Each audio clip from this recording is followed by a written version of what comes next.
Mes bien-aimés frères et sœurs dans le Seigneur, je tiens à rendre gloire et honneur à notre Père Céleste pour son amour infini à notre égard. À travers celui-ci, il nous a élus avant la fondation du monde et a fait de nous ses enfants et serviteurs.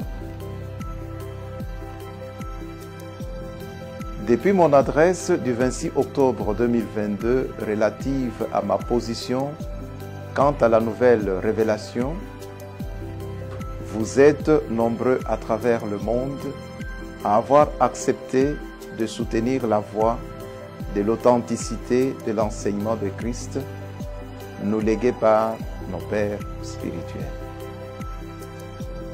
Il est de mon devoir à présent de pouvoir vous communiquer en quelques lignes ce que nous devons savoir sur cette authenticité. La mission que notre Seigneur Jésus-Christ a confiée à l'apostolat se résume en ces termes.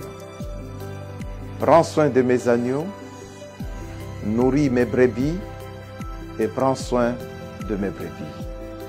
Confère Jean, chapitre 21, versets 15 à 17. Comment prendre soin des agneaux et des brebis et comment nourrir les brebis de Christ? Ceci n'est possible qu'à travers l'enseignement. Ce dernier ne peut provenir que de ce que Christ a prescrit à l'apostolat. Confère Matthieu chapitre 28, verset 20. De ce qui précède, la voie de l'authenticité est de faire de l'enseignement le vecteur de notre action. En effet, le vrai enseignement procure la vraie connaissance. Cette connaissance nous aidera à ne pas périr. Confère Osée, chapitre 4, verset 6. Une commission est déjà mise en place pour produire un arsenal d'enseignement pour les enfants, les jeunes, les fiancés,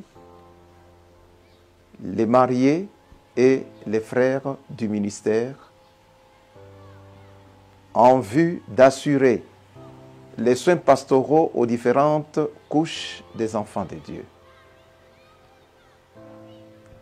Toutes ces connaissances auront comme effet de stabiliser la vie des enfants de Dieu, confère Proverbes chapitre 24, versets 3 à 6. D'augmenter l'amour de Dieu, confère 1 Jean 3.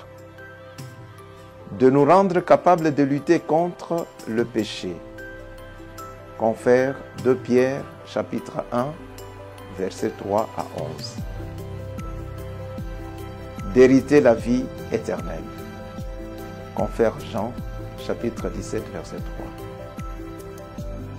3. En outre, l'enseignement authentique est de croire en la Trinité divine, aux 3 sacrements, en la vie après la mort, en le processus de la première résurrection, au jugement dernier et en la nouvelle création.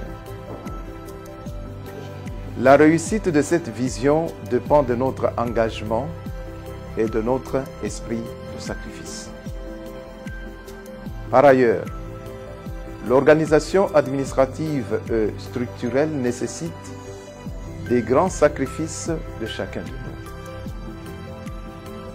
Raison pour laquelle, à travers ce message, je vous en supplie, au nom de notre Seigneur Jésus-Christ et de notre engagement, de pouvoir soutenir l'œuvre de notre Seigneur Jésus-Christ par tous les moyens jugés nécessaires.